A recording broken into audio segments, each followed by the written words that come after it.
In today's video, I'm going to teach you how to order your ClickUp tasks alphabetically, custom fields, or randomly. Let's get started right inside ClickUp. First, make sure you're in My Workspace so you're working in the right place. This is your home base where all your spaces, folders, and lists live. From there, open the space that contains the tasks you want to organize. If you manage multiple projects, double-check you're in the correct space so the changes you make apply exactly where you need them. Next, switch to the board view. Board view groups your tasks into columns, typically by status, which makes it easy to see how work is progressing.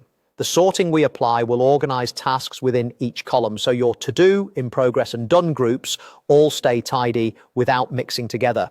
At the top of the board, look for the sorting control. If you haven't set anything yet, it will usually say sorting by none.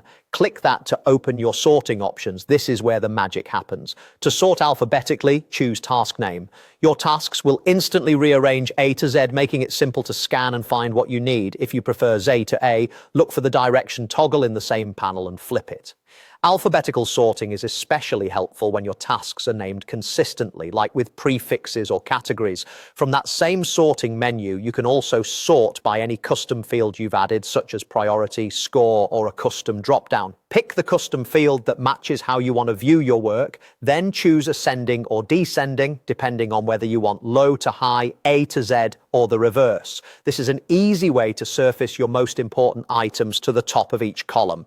If you're looking to mix things up for a quick review or stand-up, some workspaces include a random option in the sort menu. Choose that to shuffle the order of tasks inside each column. It's a simple way to remove bias when picking the next item to tackle. A quick tip as you work: when a sort is active, manual drag and drop is limited because ClickUp maintains the order you chose. If you want to go back to manual ordering, open the sorting control again and set it to none. And if you want your sorted view to stick around for future sessions, look for the option to save the view so you don't need to reapply it later. That's it. You're now ready to organize your ClickUp board alphabetically, by custom fields, or randomly, all from the same sorting menu.